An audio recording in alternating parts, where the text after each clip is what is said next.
Dan Clifton. He's Stratega's securities partner and head of research policy research, I should say. And Dan, it's good to see you this morning.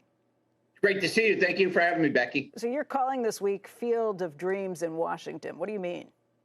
Yeah, so just like the movie Field of Dreams, if you build it, they will come. The challenge for Speaker Pelosi this week is that she needs to build a legislative agenda that actually gets the votes to be able to pass infrastructure, to keep the government operating, and then negotiations over the debt ceiling. And so in specific, we have a vote scheduled for the infrastructure bill on Thursday. Many of the progressive Democrats came out yesterday saying they're not willing to vote for that infrastructure bill unless there's progress on the $3.5 trillion spending package. So there is a very hurried process right now going on both at the White House and with Congress to try and get as many details filled in on that $3.5 trillion spending package so that members feel comfortable voting for that infrastructure bill on Thursday. To bring the progressives out of the cornfield, so to speak. Exactly right, Becky. And so then on top of that, if that wasn't enough, you have debt ceiling negotiations that are going on right now that, both sides aren't caving. And it's going to require one side to cave to get that debt ceiling in place. Now, we have 3 weeks to get that resolved, so it's not as urgent. What you also saw yesterday was some nervousness building into the market that Jay Powell may not get reappointed as Fed chair. So there's now uncertainty over that, compounding these other issues that are out there. I don't think just compounding. Dan, I started looking at this as, okay, I don't anticipate that you're going to see the government shutdown or a debt default in particular, because that would be pretty catastrophic in terms of what it would kick off.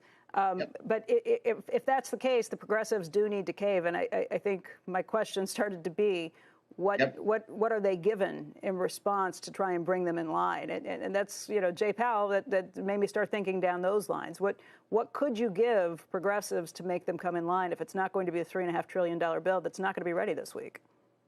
Yeah, so I think that the White House really wanted to get some progress with Senator Manchin and Sinema on a top line number for what that $3.5 trillion package would be. Unfortunately, they did not get that yesterday. So at least you've got to fill in the details. How many programs are going to be in place? So you have negotiations going on there. Clearly, Senator Warren from Massachusetts put her foot in there in the Fed chair and said, this is not acceptable. And so I think you're going to start seeing a package of Fed nominees starting to develop for the current open seat, for the expiring seat in January, as well as the vice chair of federal regulation, where the Biden administration tries to pull all those appointments together. So, everything is connected here in Washington. This is as volatile as I've ever seen it in terms of trying to get all this bandwidth done. And I think we're probably going to have to see some more pressure in the credit markets to actually get to that resolution on the debt ceiling. What do you think could give? I mean, you don't sound like you think Jay Powell is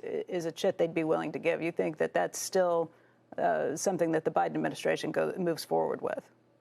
Yeah, I do. I mean, the Biden administration has basically put out a statement or press reports saying that they're open to nominating Jay Powell to be Federal Reserve Chairman. The key here is, can you get more economists on the Fed in the open seats that are more aligned with the priorities of the more progressive wing of the Democratic Party?